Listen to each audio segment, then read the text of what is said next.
You've never seen a commercial or anything of them? Okay. Well, that's what I think I made it a bonus question. I know not everybody watches them. Well, thanks. It'll be fun. Where was I just here? Yeah, but look at each one and see. And another interesting thing to me is, when we give the tour, the Christmas house tour, we talk about how the original church came to around here, the altar area. And one of the reasons you know that is that the windows up front are different from the other three behind it. Yeah, they expanded and rebuilt, and I'm not sure why they did them in different styles. Maybe and they're bigger too, so maybe that's why. But when you look at them carefully, you'll notice some really interesting things. Yeah, I noticed those front ones were different from the rest. Yeah. Thanks. We're going to give this our best shot. Good.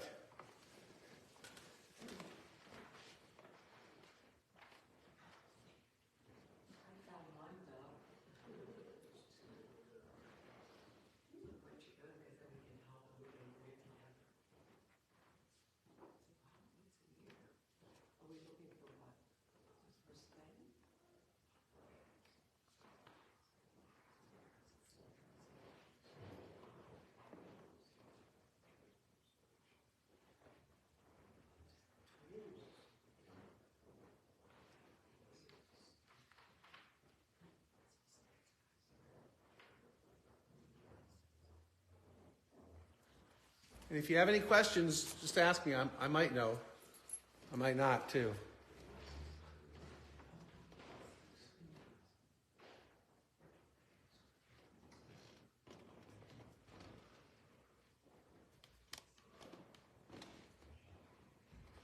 I never thought to count those.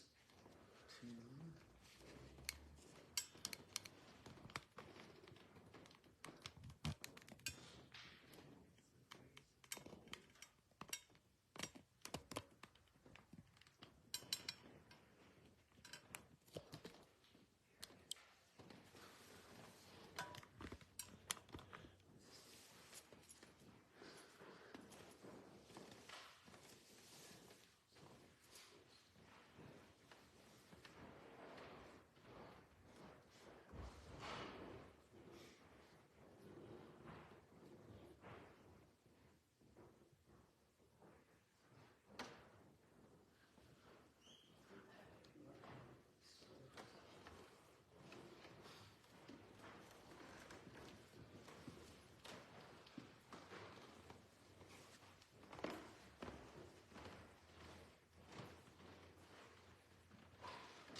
You gonna join us? Thank you. You're welcome. We decided we're not going to have lunch. Not enough people can be able to stay, so. And then we'll talk about what we found after.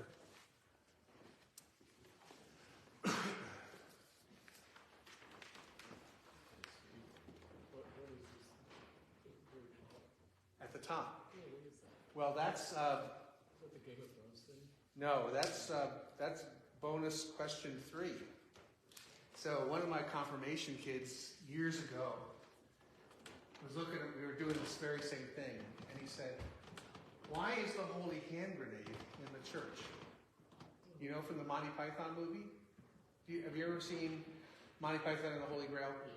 Okay, so do you remember the scene where there's the vicious rabbit that they corner, and they decide to bring the holy hand grenade out and destroy it? It looks like that in the movie. And we're not really sure what that is. I did some research, and there's some aspects of it, like, and I had to actually write it down because it was new information to me.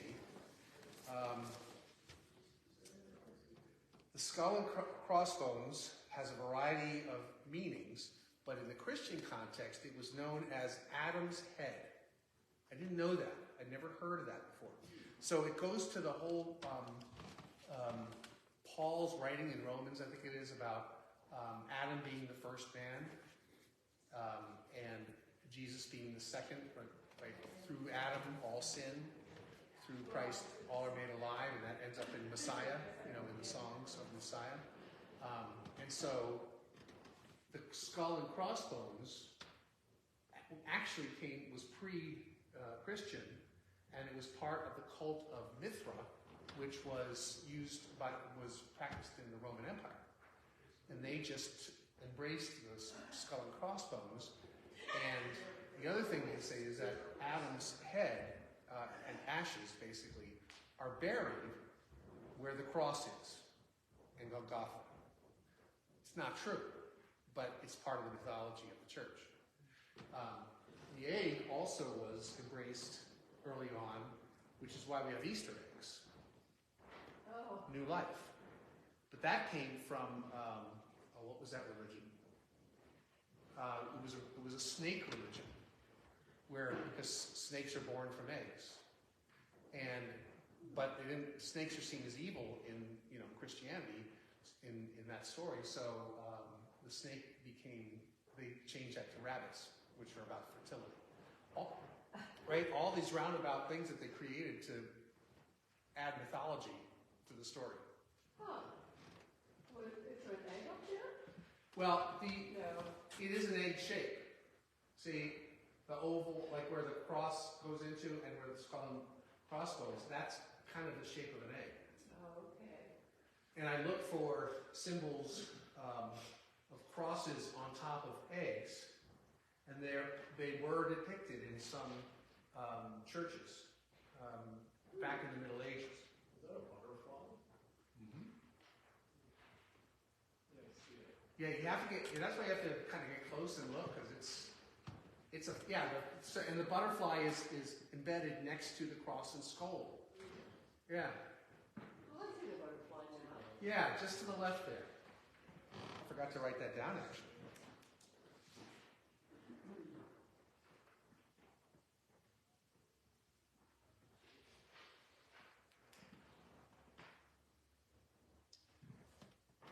The other thing is the skull and crossbones were used by the Mayans, the Egyptians, and then later by the Knights Templar.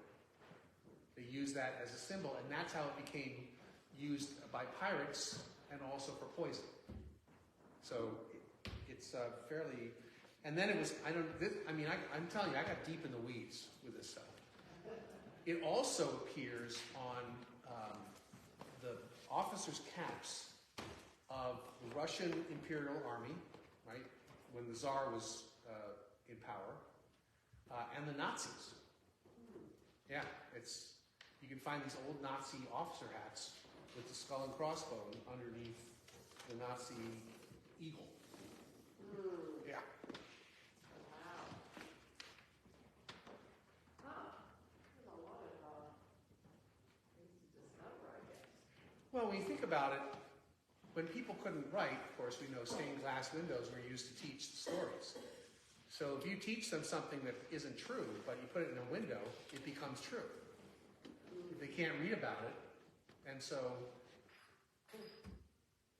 a lot of Protestants moved away from stained glass windows because of that history of sort of creating mythology that wasn't real. Yeah.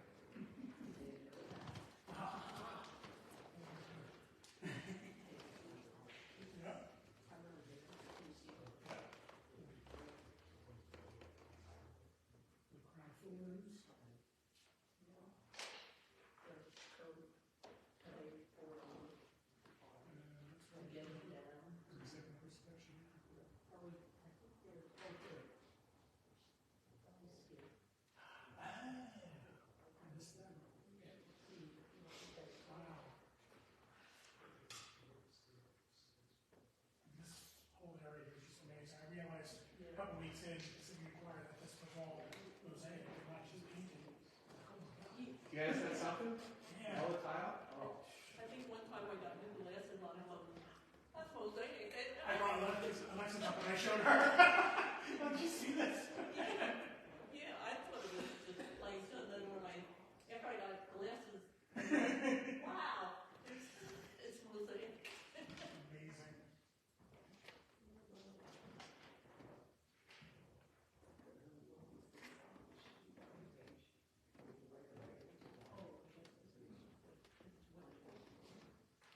Yes.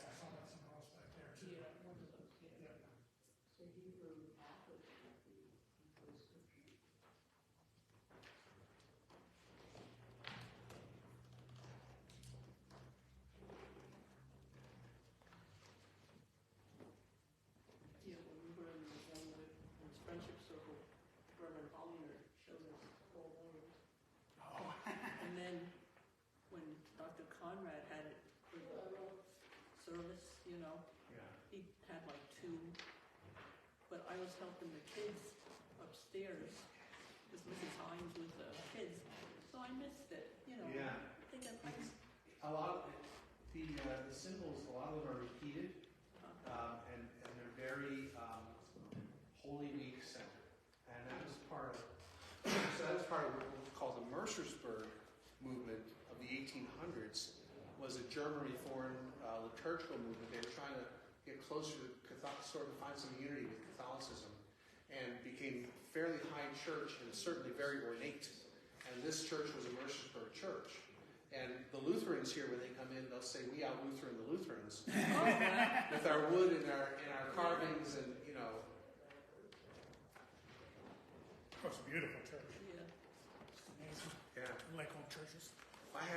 We had this funeral Friday, and the group was from Lancaster. Lancaster has some really amazing older churches too. And he said, one of the guys said he goes into a lot of churches for funerals. There are very few are like as beautiful as this. I said, no, I agree. It also is a little limiting when it's hard to make changes and do new things, but it's still a piece of art. We don't have candies in. No. Well, we'll just have a few minutes after people are done just discussing a little bit. I still Yeah, a lot of people don't get up there, so they don't see Yeah. all of the... Got the whole Passion and Cross up there. Yeah.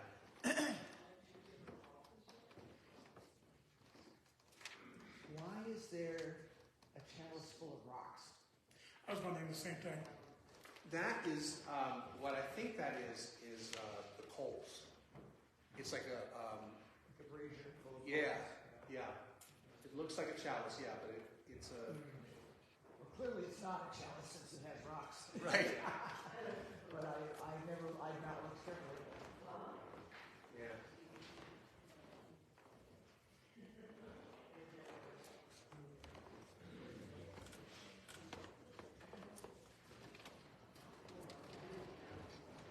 And I love these two. The two front ones are different. I think they're beautiful, but also I think they got a little lazy, because they did the same exact moves Right. except for the very top.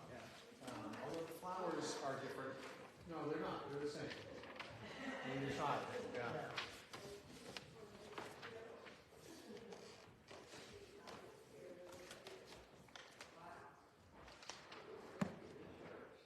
Well, it's a transition from Victorian woo to Art Deco.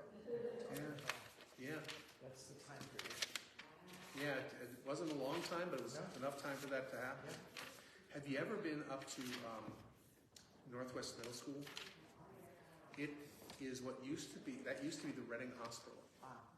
And it is Art Deco, it is magnificent inside. And they have this huge courtyard and the gym where I think it became the high school. It was the high school for a while. So this really huge gym there, and it's just an amazing building. Some really unique, like Riverside has like 5 stories.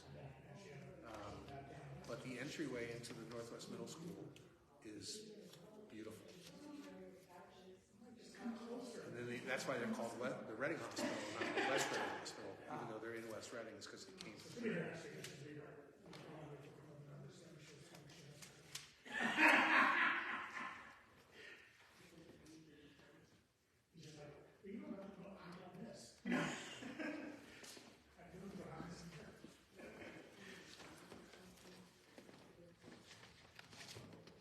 Oh, Mark and Paul are watching.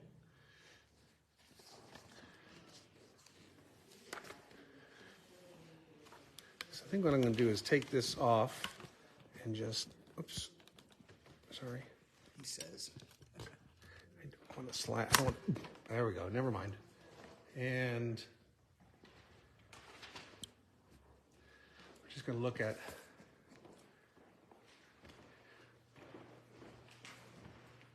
the altar. It's a good way to fall down. And there's the Last Supper and the resurrection and the star.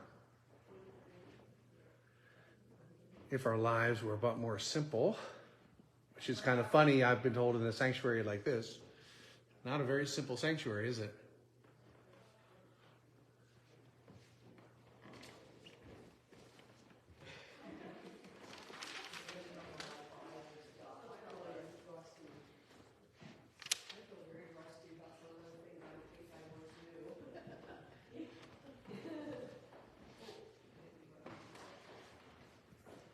I'm not sure what happened to my... It's gotta be in here somewhere. What are you looking for? My coffee cup. Oh, I set it down somewhere. here's... That should have been another question. Where's Mary's copy? Yeah, bonus question and $5 reward. And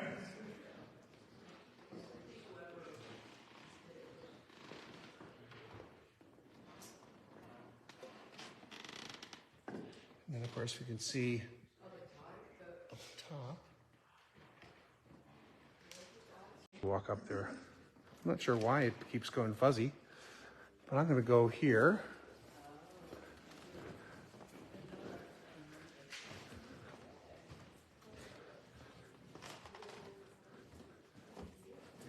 Here's the stories of Jesus.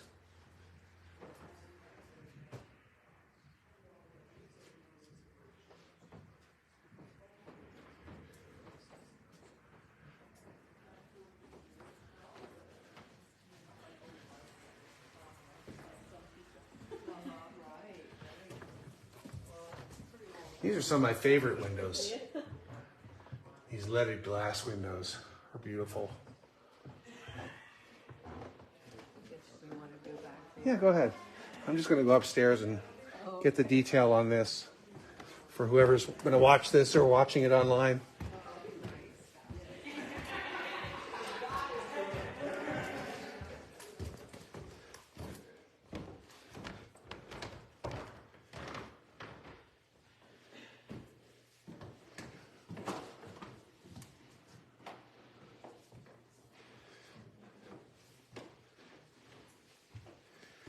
So here you have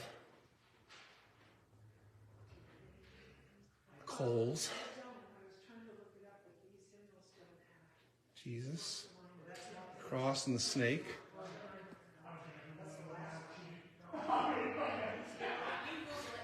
We think Jesus coming out of the tomb or the ascension.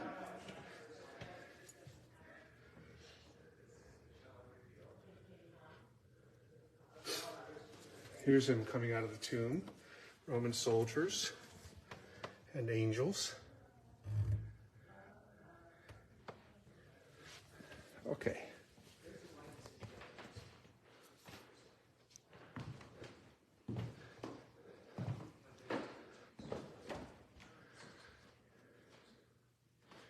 All right, I'm going to put you back on your stand.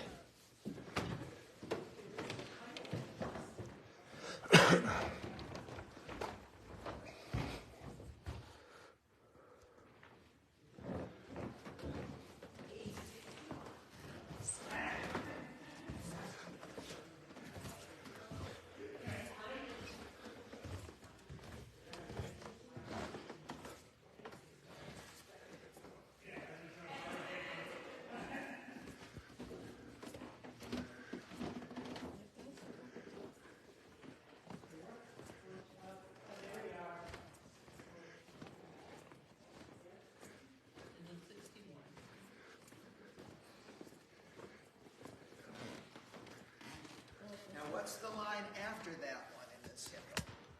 If it were but more simple, we would take him at his word, and our lives would be illumined.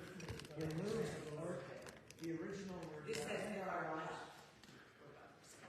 Well, our lives are our love, but more simple. We would take him at his word, and our lives would be all sunshine in the word. Okay. And I always write over that because having faith is not going to be all sunshine. Unless you have lots of righteousness. Because then you are my sunshine.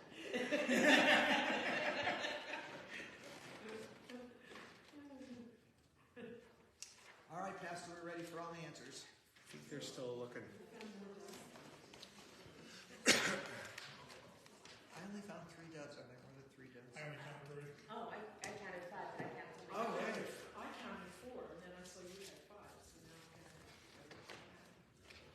Okay, so 1, Yeah.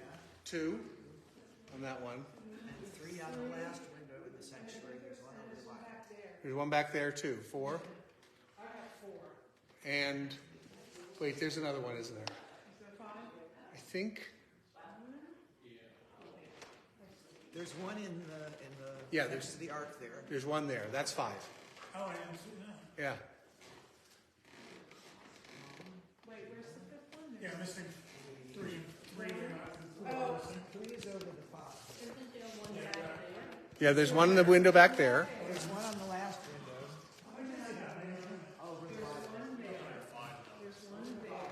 You found 5. Yeah, okay. Yeah, we're trying to. That one I missed because of the way it's the way So it's- that's 4. Somebody said there was one next to the ark. That's that one. Oh, okay. I didn't know if there was also close to. That's the one next to the ark. Yeah, 1, 2, 3. Oh, I'd say about the third or fourth one back. Well, there's 2 here. Two there? So string? Well, there's, Oh, okay. there's one on the right. Oh, yeah. We'll toss it. We don't. There's a little one Obscured by the. like above the ark. Yeah, that's it. Yep, you're right. That's 5. I didn't want to write them down. I probably thought I did. Larry, did you see that? Yeah, I counted that one first. You ready to go? I have to read it. Assembled communion? And we don't know about the church. Yeah, I think I counted. Yeah. Something wrong over here. But I guess that's not the same as it. So the answer, tell me. That's okay, Tyler just Oh, did it. yeah, So he checked my work and signed the page. So you're good, you're good. Very good, thank you. I saw you in the, well, I thought I saw your elbow in the hallway. There was lots of discussion. The carol line is coming and Okay. there are lots of problems. Okay.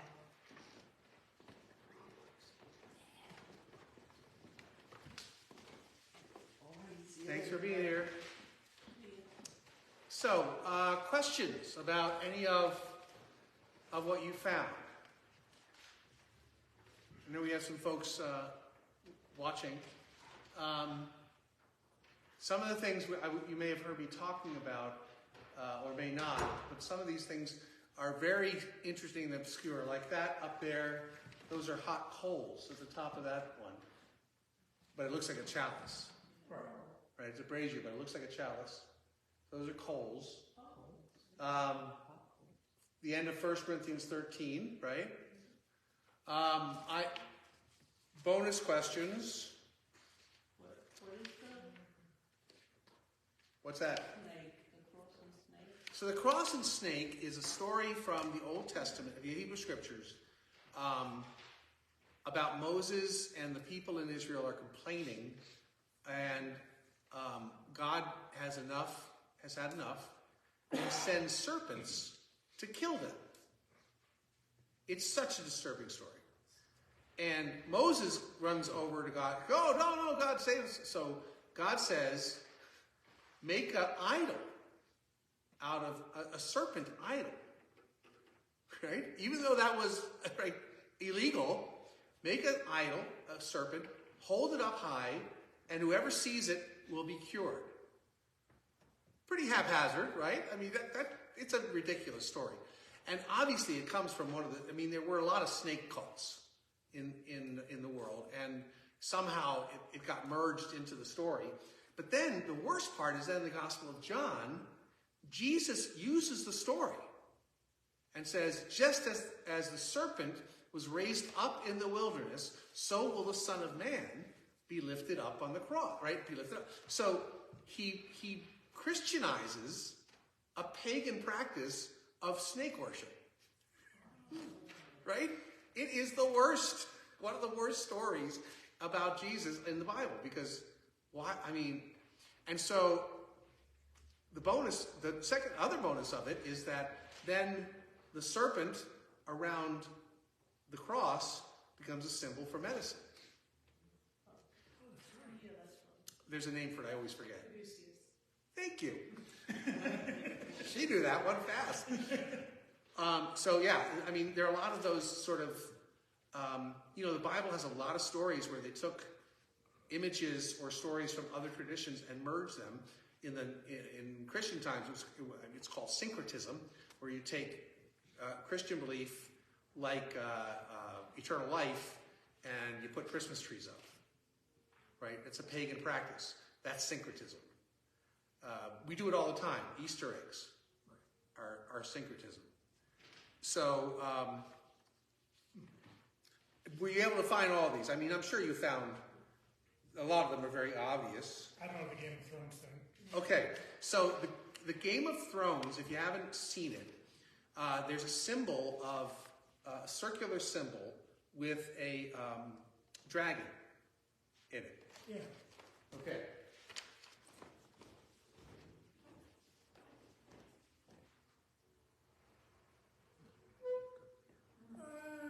Doesn't that look like a little like It does. the Game of Thrones? Now I think those are roses, or no, those are wheat.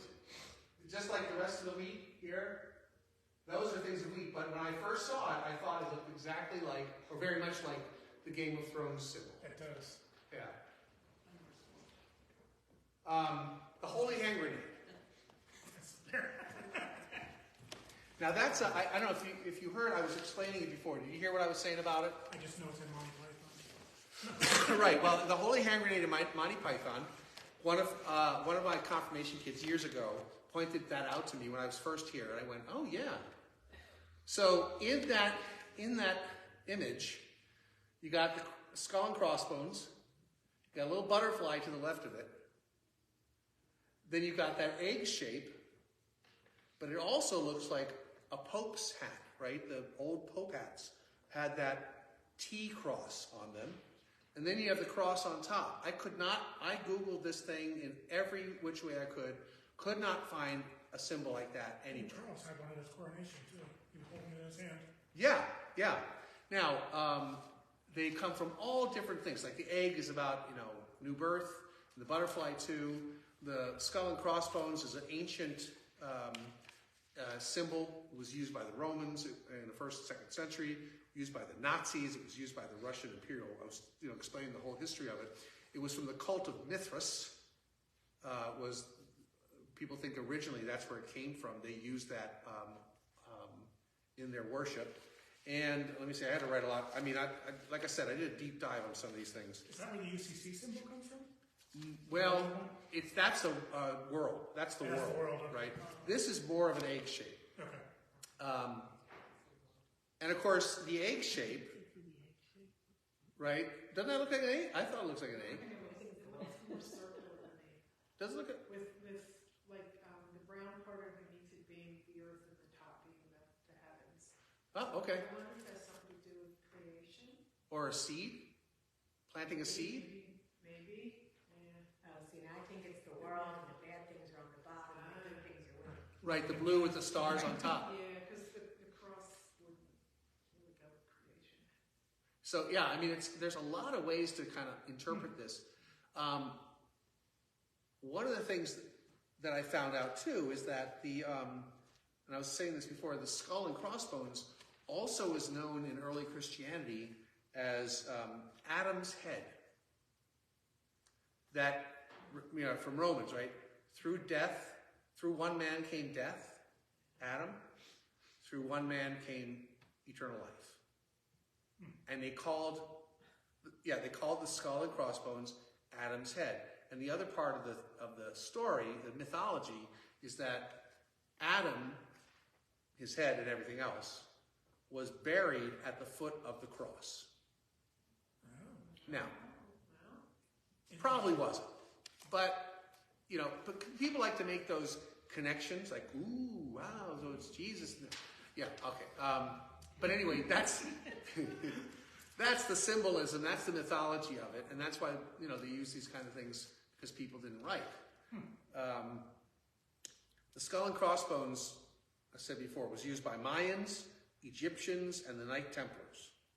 And the cult of Mithra in the 1st and 2nd century was a cult of the emperor.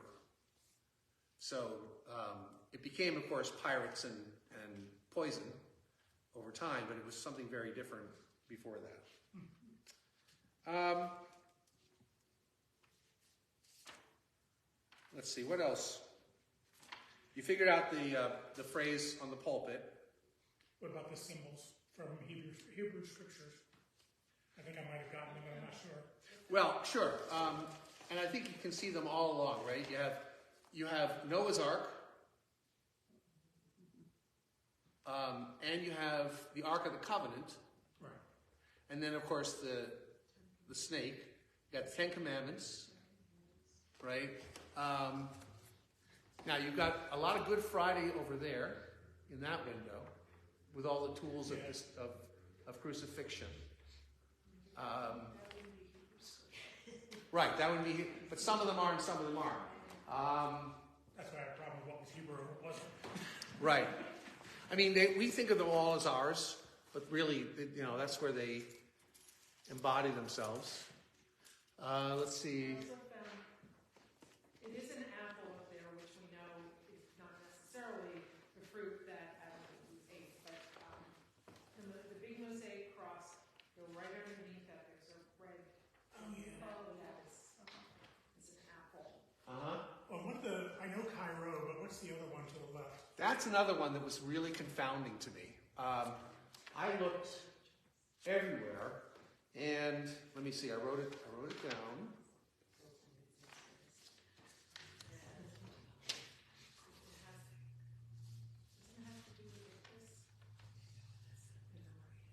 Because I was wondering if that was IHS, but I'm just. It's not. No. It looks like a dollar sign over a cross. Yeah. Right. And I couldn't find that exact image. It's probably a stylized, from what just the research, a stylized version of the snake around the cross.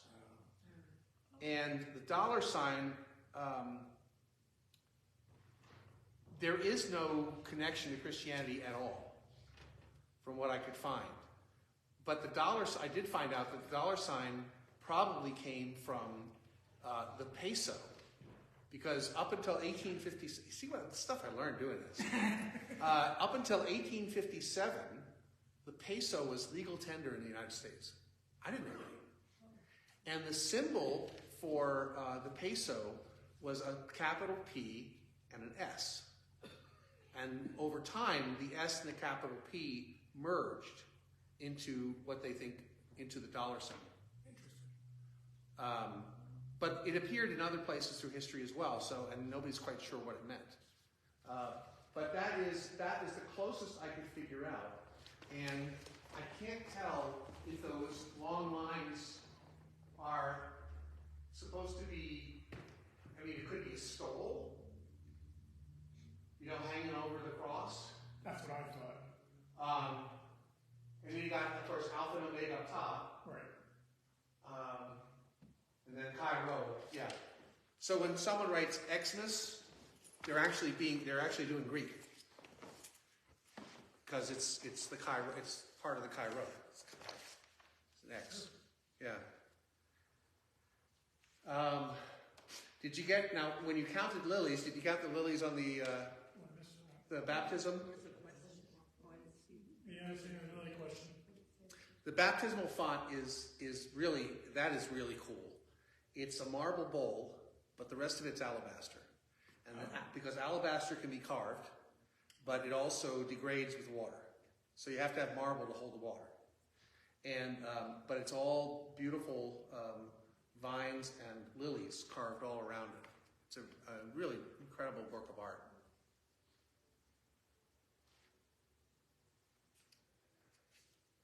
Let's see. Okay, see, now I think that symbol on the left is what we've come to know as IRS. Excuse me. You think it is? And that's why I wrote it down, but I didn't know that's what it was. And, cause. Maybe it is. Cause I pulled, I don't know, probably can't all see this, but I pulled it. No, that's not quite it. Well, sort of. It's. I mean, you can those two lines. There might be a line obscured underneath that's the H, and then I is the cross. Where's Or the cross and H? yeah. The cross of the H could be either the top of the S or the middle of the S. Yeah. Yeah, I mean, that could be it too. That was always my understanding. That was just an artist rendering of that. But it's hard to, yeah, that could make sense. The other part of this, and again,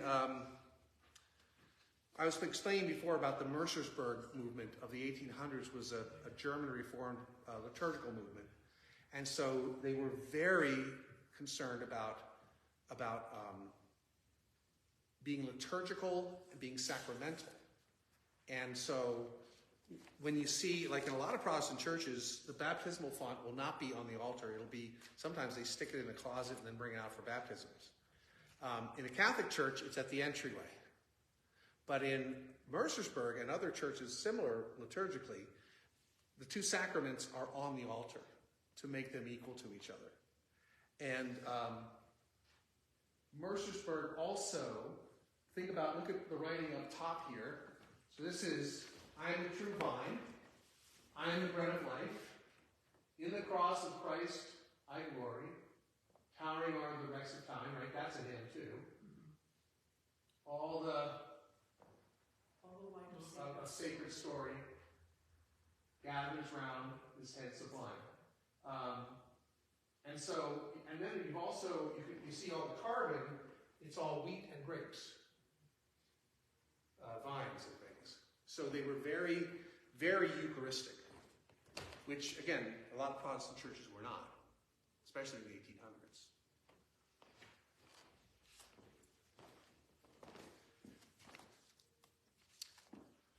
So we are inheritors of the Mercersburg tradition in this church. It was a really cutting-edge kind of thing in the 1840s. Nowadays it's not, but it was then. It was very ahead of its time. What else? What other... And you got... Okay, so I think we got all the bonus questions and then some. Anything else you noticed that maybe I didn't put on here that I might have missed? I think I found another dove. You did? In the mosaic above the big cross. Kind of that little pointed. You are right. Oh, that is, wow. So we're finding here? I've never noticed that before. Isn't it cool? It's cool when you sit and watch. Yeah. If you ever are lucky enough to go to Barcelona, the Sagrada Familia that is being built, finished now, has been in process almost 200 years, is the most magnificent thing I've ever experienced. And I spent, I think, 6 hours there, and I still didn't catch it all, because it's massive. It's going to be a basilica. But it's the same idea. You could sit there and then go back the next day, and you'd find 1,000 more things you missed. So we have it pretty easy here, actually.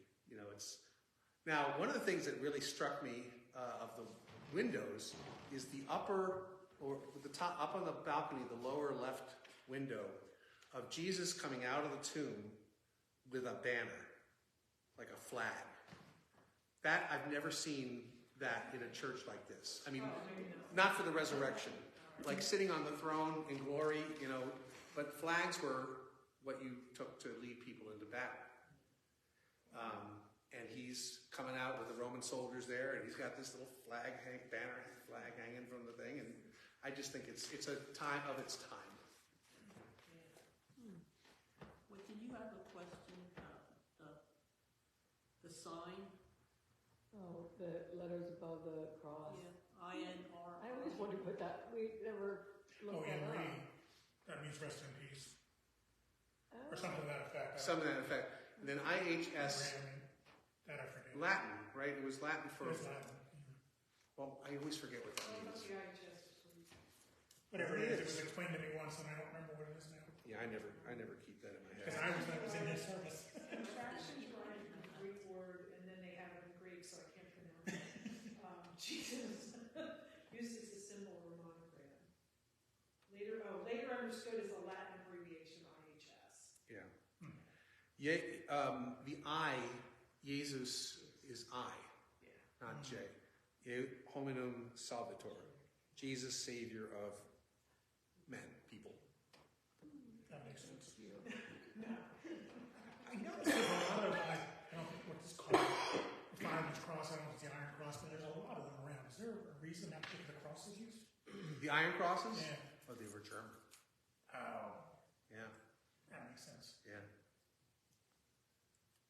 That's one of the first things I noticed when I came here. But they're everywhere.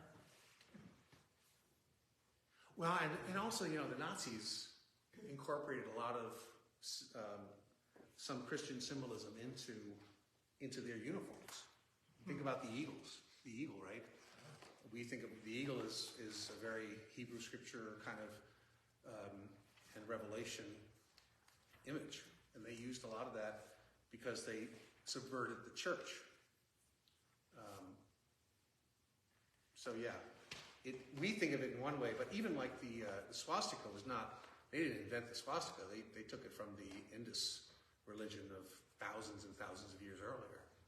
It was supposed to mean it meant new life. Some Indians also, right? Yes, that's right. There's a whole, and it's you can actually look up different crosses, and it'll have different versions of that on it as well. So you can go into some ancient Hindu temples, and you will find swastikas all over, embedded in the floors, and yeah, because it was for new life, symbol of new life. I actually see them in some of the homes I've worked in. I actually have one. It was on a fireplace, and they redid the fireplace. I pulled it off and saved it, and I saw it on the floor in a house I was working on too. So how old was the house? They were probably both the homes were probably around 1920s. So they were probably Nazi. They were probably Nazi symbols, because in this area. Yeah, one is in Wyomissing and one's in Greenfields. Absolutely. Then, in Wyomissing, in many of the leases in Wyomissing, it was written into the lease that Jews would not be allowed to buy these homes. It was Thun and Janssen, who founded the hospital and the knitting mills, were Nazi sympathizers, like Henry Ford. So, yeah, there was a lot of Nazi stuff happening in this area until they realized what was happening, of course, and then they denounced it all. But I served a church in northwest New Jersey that had a Bund house, which is now part of their park, but it was where the Nazis, you know, would regularly have parades through town and then drive up and have, you know, all-night drunken brawl things going on. And it was sometime around 1930 when people realized what was happening with the Nazis, and they booted them out. But not every place did. Still, there still are today, Nazi sympathizers. So yeah, they were probably actual Nazi symbols. Scary stuff. And in Montgomery County, it was in the news a while back. There's a cemetery in Montgomery County where there is a statue in remembrance of the Ukrainian soldiers who fought against the Russians for the Nazis. And there's Nazi symbols all over it. It was in honor of them. It's everywhere.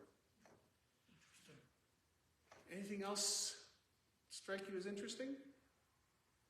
I love the Ark of the Covenant over there just to the right. Yeah. That's a really complicated image.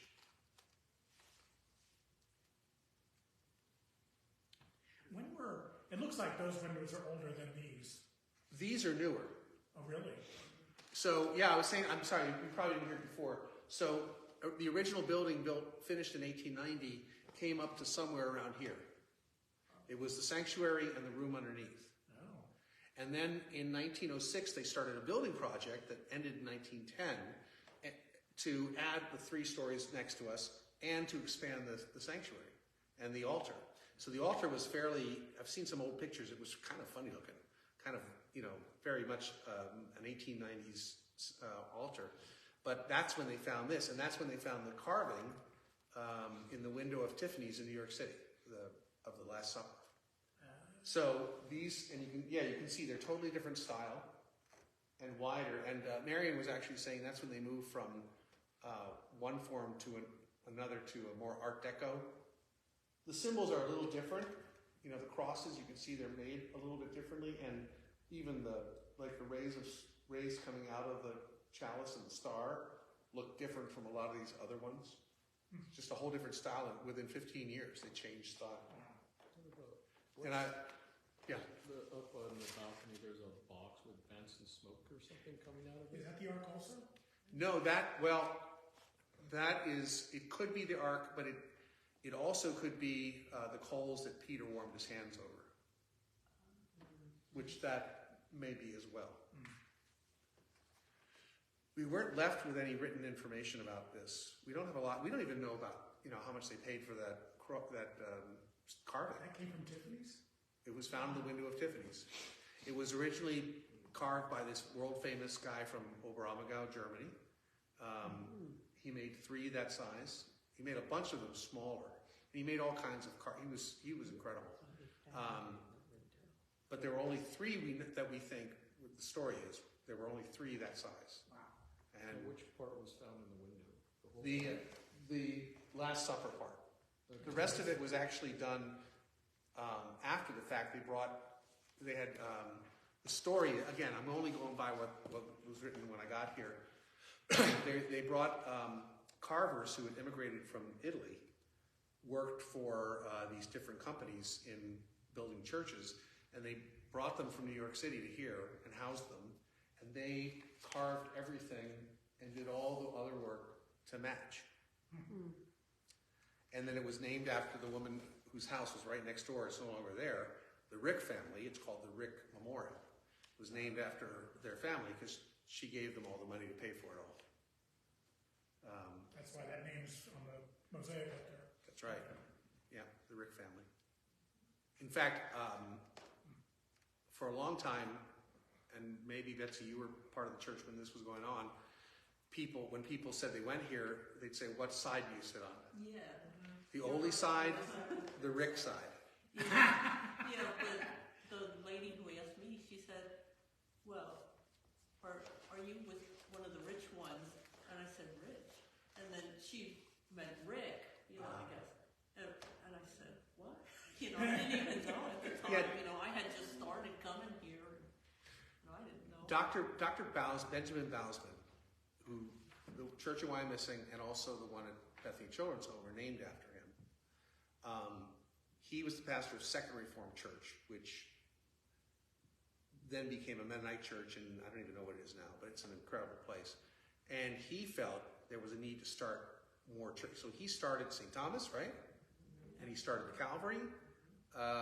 He started a couple of others in this. I think he started 6 all. St. Stephen's, which was down on 8th Street, like south. No. St. Stephen's now. North 8th.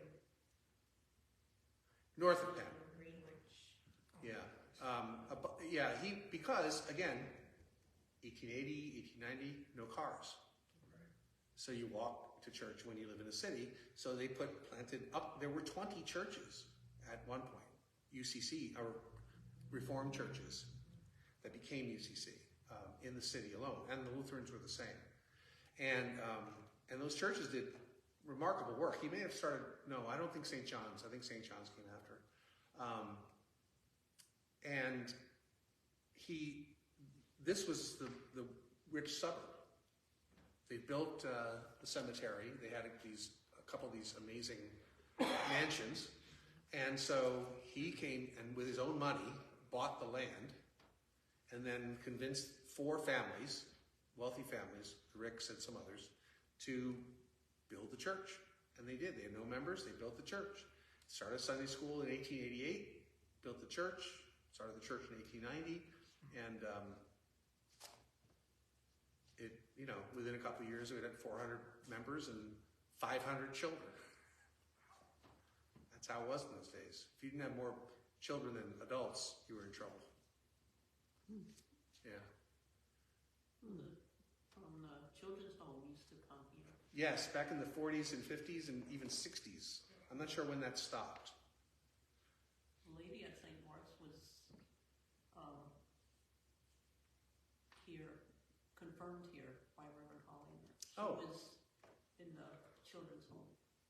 Yeah, there's a bunch of folks who, it was an orphanage, but it was also a place where if kids couldn't, if the parents couldn't support the kids, they'd bring them over there.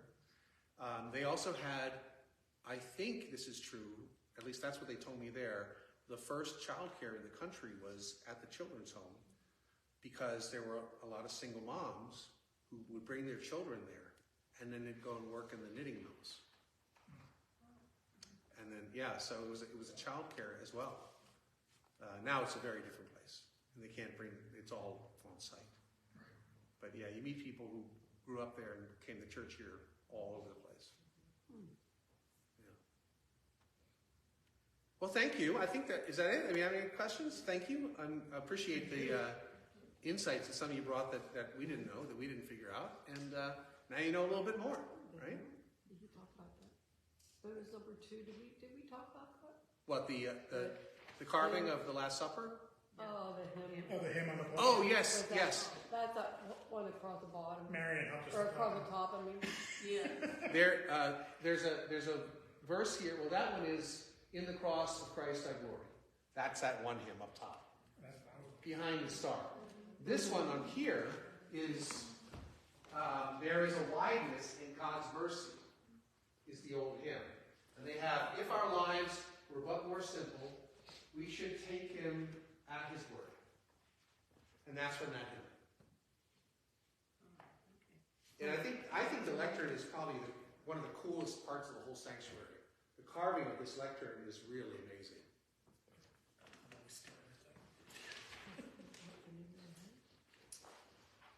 All right, well, thank you all. Have a great day. You too.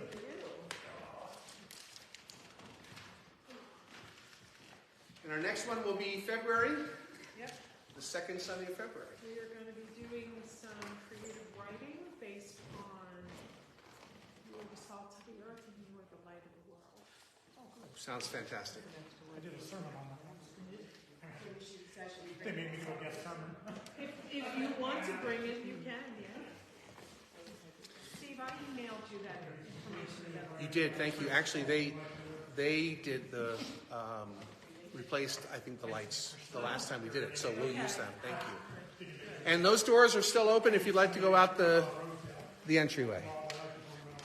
Oh, and thank you all for being here online.